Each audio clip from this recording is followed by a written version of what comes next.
What's going on, guys? ChaseWins.com here for Thursday, August the 6th. Hope everyone had a great Wednesday. We are starting to come to embarking on another weekend. Hopefully it's going to be another big weekend just like last one. We are now officially 2 weeks into the restart of American sports, and it's been a great 2 weeks with you guys. Happy to be back in the normal doing videos.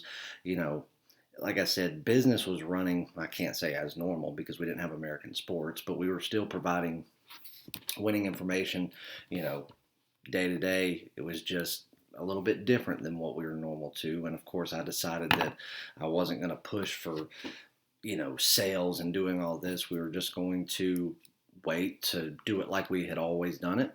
And, been 2 weeks since we came back, and even though it's been 20-hour days consecutively, but winning day after day after day, honestly, I feel at home again. So let's get into a recap for what we did Wednesday. I'm going to talk about a couple of games, and I'll tell you what we got going on for this weekend. So losing day on Wednesday, it's not common. It's only in the 2 weeks since we've been back, it's only our second day where we've actually lost any money. Have had 2 days where we split out, but they were true splits. No money won, no money lost. The losing, play on those days was an underdog play at plus money, so there was no juice. And then the favorite play that we had that day were winners. So it was a true split day. No harm, no foul, nothing won, nothing lost. You break even for the day. There's only been 2 days, this being one of them, where we have actually lost money since the return of sports in, what's come back. Major League Baseball, NBA, and NHL. MLB, as always, has been on absolute fire, hitting well over 85%, and there's no signs of slowing down. It's just everybody knows how MLB is for us, but we are not perfect. I am not going to win every single game. No one is. No matter how good you are in anything or how lucky some people can be, I'm going to lose games. I have no problem in saying that I'm the best MLB out there. I'm not doing it to brag. The proof is in the pudding. The day-to-day wins, the information, the consistency, it's there. But that doesn't mean that I'm not going to have a bad day. So, I'm sure the haters have been waiting on this to be able to say, oh, you suck. You lost a free play. Well, whatever. It's only the second free play that we've lost in 2 weeks straight of videos now. So, but it is what it is. So, in saying that, free play, Baltimore Orioles, game one of the doubleheader. We had it at plus $1.10 as a small underdog. And what did I say in the video? I said, I have a feeling this game's going to change. Orioles are going to end up being favored by game time, probably $1.30, and it was exactly $1.30. But we had them as an underdog. They did lose. Very tight game. And that's why, I hate the fact that they're doing these 7-inning games, because in the 5th inning, the Orioles started to come around a little bit. They were playing a little more loose. The bats were flowing a little freer. They weren't generating a ton of offense, but they were coming around. I really feel as though had this game been able to go 9 innings, that both teams would have had more offense. I think the Marlins would have scored more. I think the Orioles would have done so, but I think the Orioles would have broken out and had a win. They were the better team in that situation, but it is what it is. We lost it. The only other game that we had for Wednesday, was one NHL play. It was in regulation. Penguins money line minus $1.05 in regulation. And I don't understand. They came hot out of the gate, and they're always a team that slows down in the latter part of the games, but it's because they're trying, they go out there early, they play fast, they try to exploit some weaknesses or maybe an advantage that they may have to the other team in the way that they're playing, and they try to be more defensive and, just kind of sustaining what they've done. They came hot out of the gate, 2 quick goals, and then it just stopped from there. Like, they slowed it down from 10-2 in the later part of the first period, never ramped it back up. And it wasn't the fact that they were playing poorly, they were playing too comfortably.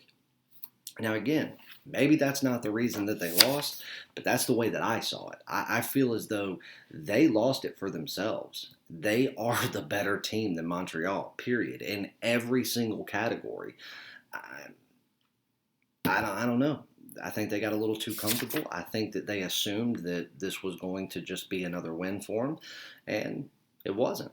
So we had a losing day. But, I told all of my clients today I didn't love the MLB card. There were 3 games initially that I had circled that I liked, and as I was digging through information and kind of waiting on information to come out, because teams are not allowed to go to the ballpark as early as they were during this whole pandemic season. Whereas a 7 p.m. game under normal circumstances, players would start getting there at 10 in the morning, 11 in the morning. By 1, most players would already be there, kind of be through, a stretching, a warm up, some sort of workout, and they make the day of it. Now for a 7 p.m. game, at the very earliest, 2 to 3 p.m. is when you can get there. So sometimes some of the decisions, whether it be a starting pitcher or whether it be who we think the bullpen guys are going to be, how they're going to set up their rotation for relievers, that information is just coming out later because people aren't even getting to the field until 4 or 5 hours before game time at the earliest. That's at the absolute earliest. So there was a few games, I think, that a few teams that made some very poor bullpen decisions, and I don't think they were setting the relievers up the way that they should have, especially from what they had played into going into today's games and what they've got ahead of them over the next 4 days. So I just, I wasn't willing to risk it. I saw no value, so we laid off the rest of the card. But it was a losing day. Won't be the last one. But let's get on. Let's make up for it. I'd say after, 3-4 straight days of sweeping the board, I think we're entitled to a losing day. But let's get on. I guess before we get on to the free plays, what we've got going on is last Thursday we ran one of the specials. It's, a lot of people's favorites is where you buy the 3-day pass and you get a 4th day for absolutely free. Great success with that. People were glad to see it back. That was, for some people, especially people that were new to my service, they were saying it was the best $50 they ever spent. $50, you got 4 days, 4 winning days of plays, and they were thrilled. And they were like, can you do it again? Can you do it again? And I think I made it pretty clear on video that that's not something that I'm going to do very often. That particular package was actually designed and first released in football season, because usually during football season,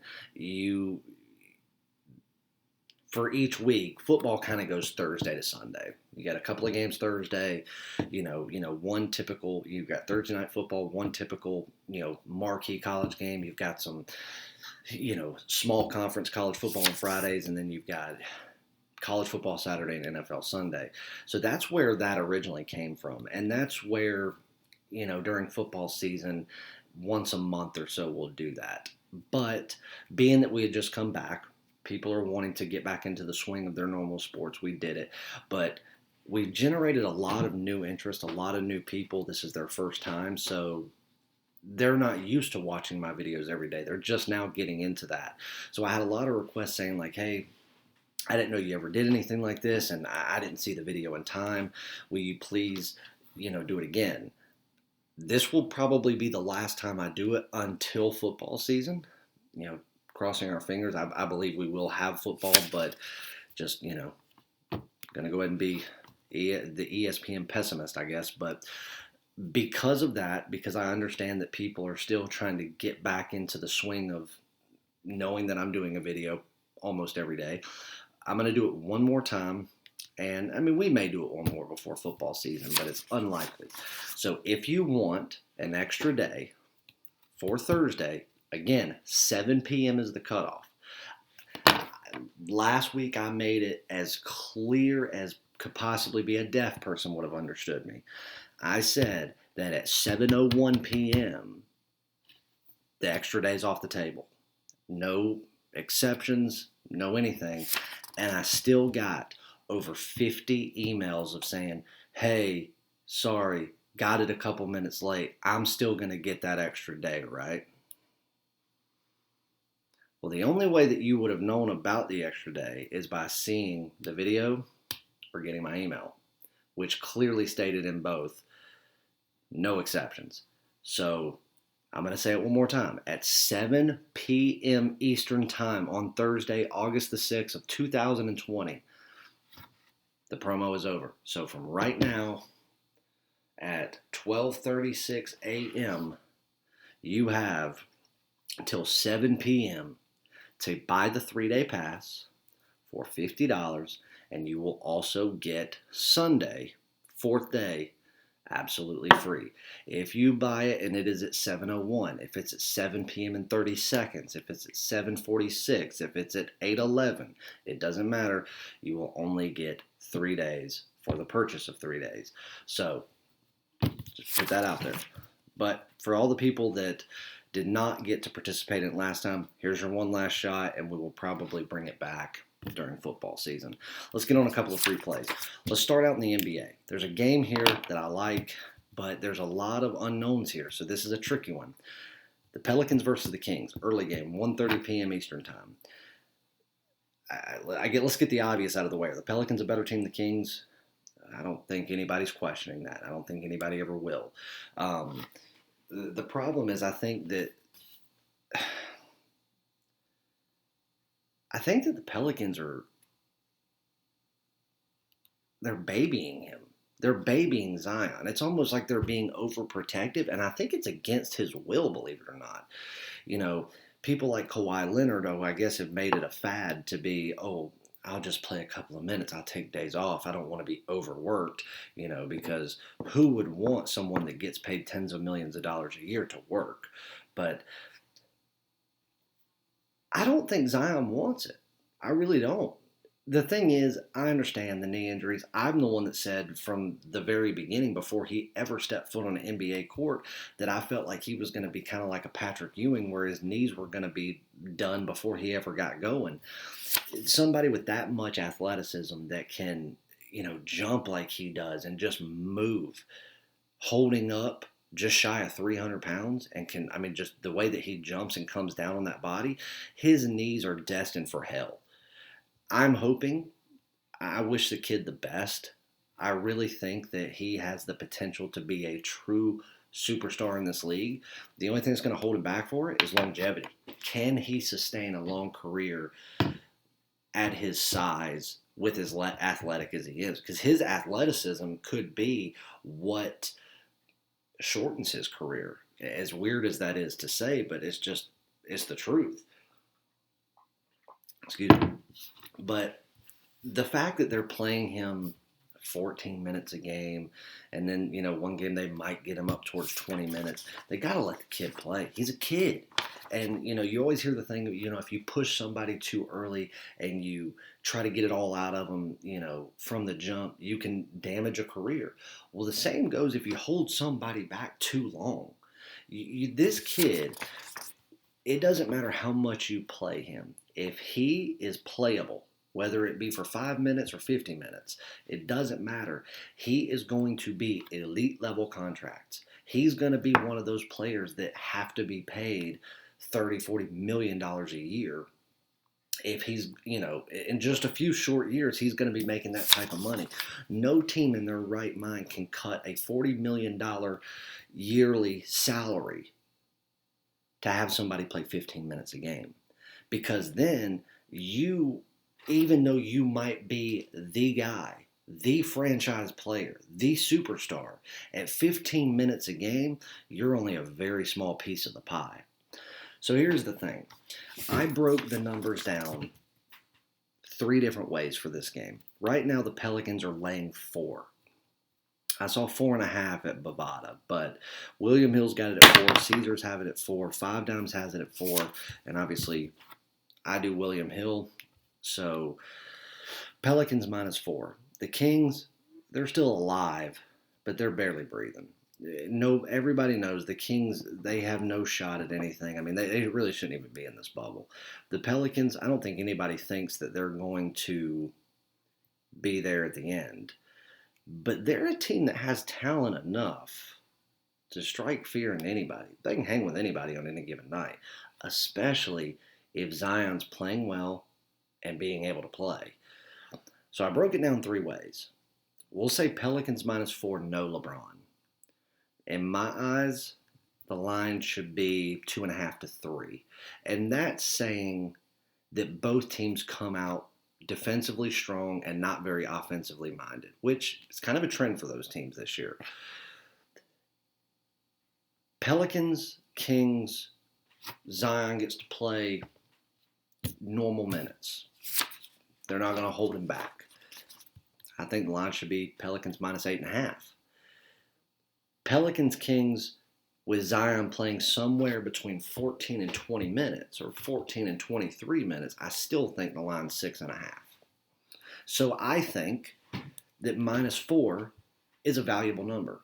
Now, in saying that, it's hard to lay premium money with the unknown of what Zion will or won't be able to do. That's why I'm hesitant to say we'll make a smaller wager. Whatever your normal premium wager amount would be, play half of it. If you play a dime a game, play $500 on this. It's really up to your discretion. If Zion gets to play, I have no problem with the 4 whatsoever. Truth be told, even with him playing between 15 and 20 minutes, I think there's value in that number. But the fact that they're not hesitating whatsoever just to play him 14 minutes makes me believe they won't hesitate to go out there and play him 10 minutes one day. And who knows what they'll do if they have a really good first half. They could be up double digits for the majority of the game, and in the fourth quarter, let them creep back in, and that number comes up and bites you. Who knows? I would say that just with the unknown of what's truly going to happen minutes-wise with Zion, that's the only reason that I'm not listing that as a premium play right now. Other than that, I like the 4. So, take that for what it is. Make your own judgment. But Pelicans minus 4 I like. In that game, the play that I like more than that would be under 234.5. I think the number's too high. I'm not a trends guy. I think trends are completely useless. Most people that want to give you trends, aren't smart enough to realize that they're like, oh, trends dating back 3 years, when the team that's taking the court, none of them were even a part of the team 3 years ago. So it's 100% irrelevant by all standards. But for all you trend lovers out there, the last 5 games involving the Pelicans have gone under.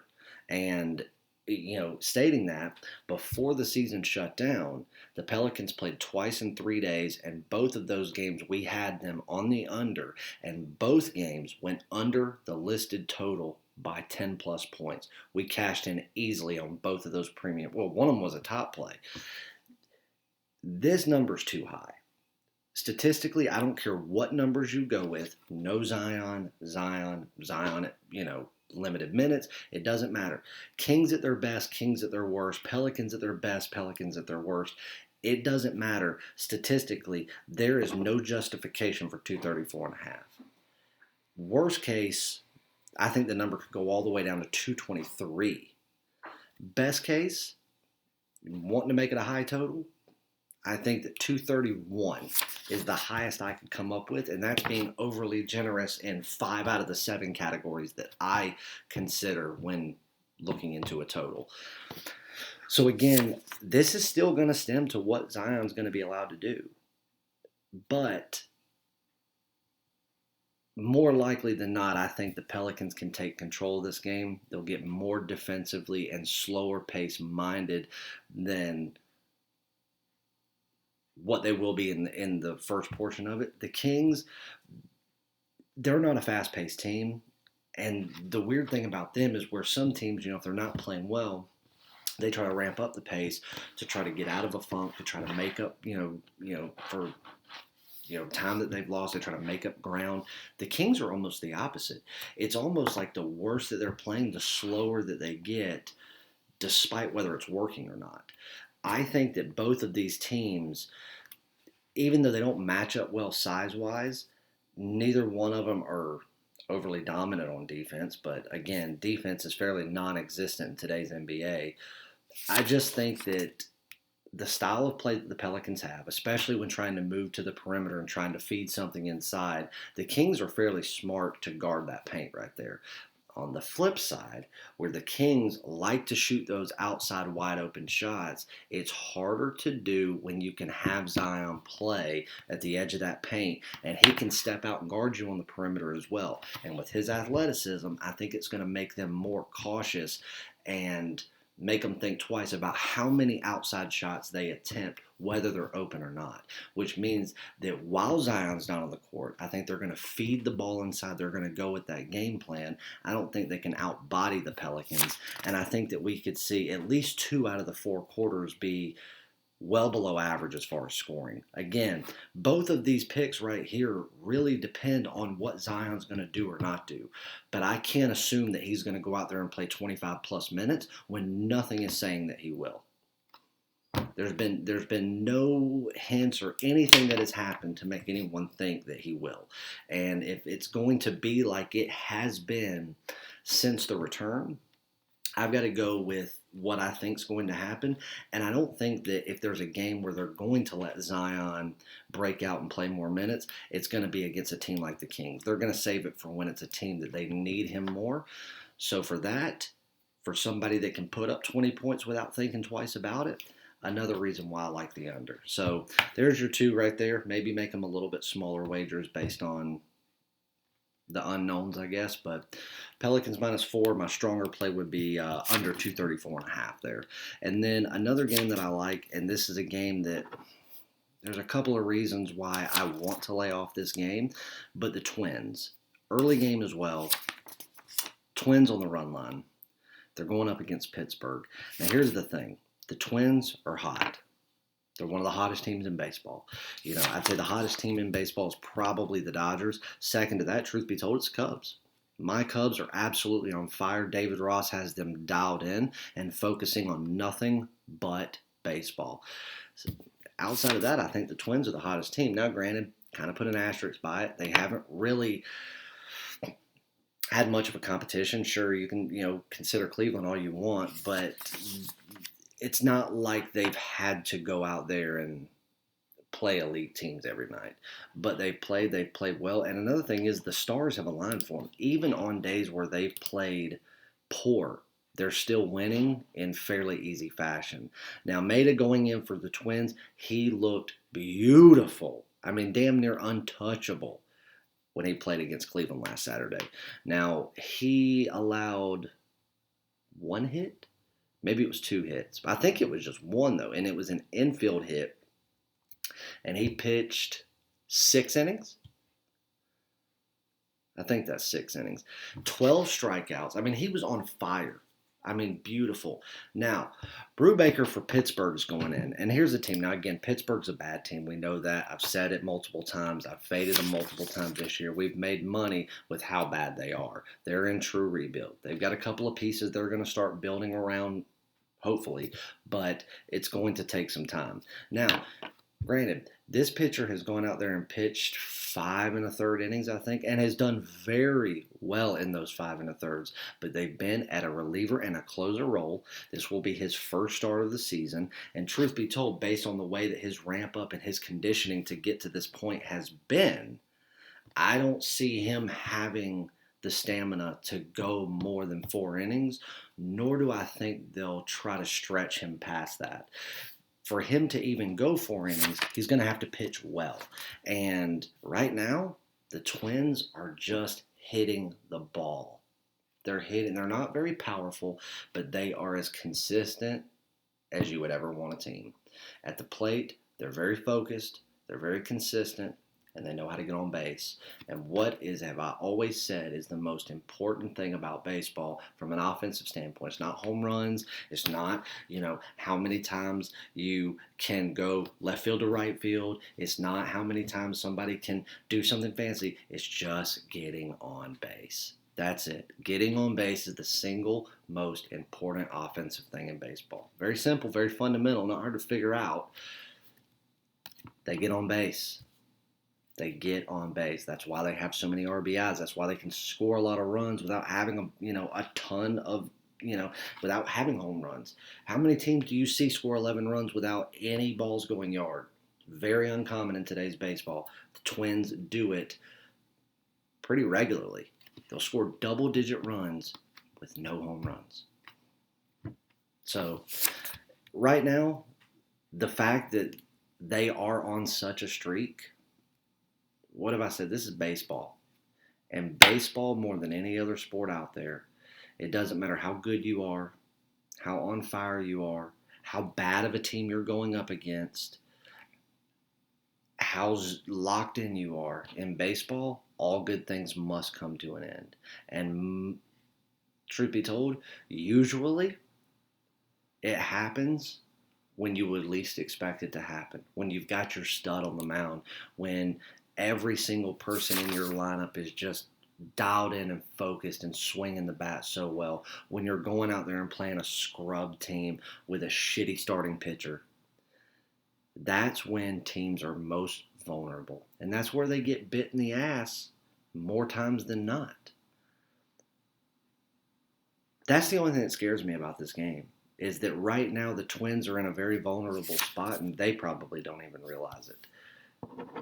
They're one of the top 3 hottest teams in the game. I think they've probably been the most consistent offensive team outside of the Dodgers. And to be honest with you, their bullpen has been fantastic. They've got a very talented starting pitcher going up, somebody that I think could go deep into this game. The reason that I cannot go with this just weird gut feeling that this may be the day that it just goes wrong for them is the fact that this is going to be a bullpen day for Pittsburgh. When that bullpen starts, we don't know. I think that if everything went right for Pittsburgh, it's starting in the 5th inning, allowing their newfound starter to go in and pitch 4 innings. If he starts getting rocked early, bullpen will take over immediately. If for him to go anywhere past 4 innings, the stars are going to have to align and he's just going to have to be on fire. I don't see that. And then even if this could be a close game and Pitt could be hanging in there through those first 4 to 5 innings, when the bullpen takes over, if this Twins team is just half as consistent as they've been, they're going to rock that Pittsburgh bullpen, which is in the bottom 5 of the National League. Now, again, this is baseball. Anything can happen. But right now, being that this is a bullpen day, if this was a normal starting day, I'd lay off this game. But one of the most consistent teams at the plate right now this season, going up against a bottom 5 bullpen in the National League, a team that just can't get out of its own way, and I only have to lay $1.20 on the run line to take the Minnesota Twins in a day game, mind you, which they are a much better day team than they are a night team. And that stems back years. You can go back 2 decades if you want to. Good seasons, bad seasons, doesn't matter. Minnesota has always been a better day team. And ever since they started playing outdoors up there in Minneapolis, it's gotten even better. Even though they're playing in Pittsburgh, doesn't matter. I think that the Twins are the pick. Again, this is the time where they are the most vulnerable. But, if I lose this one because of that, I'll eat it. I'm not going to beat myself up over it because statistically, there's no way that I can justify not taking the Twins in this spot bullpen day or majority bullpen day for the Pirates. So, sorry for the long video, guys, but wanted to get you a couple of free plays in there. And, make sure you jump on the package. 3 days, get an extra day for absolutely free, $50. It's on the website at 7 p.m. Eastern time, not a second later. That will go. If you buy a 3-day package after 7 p.m., you only get 3 days. You do not get the 4th. So thanks for tuning in, guys, and I will see you back for Friday.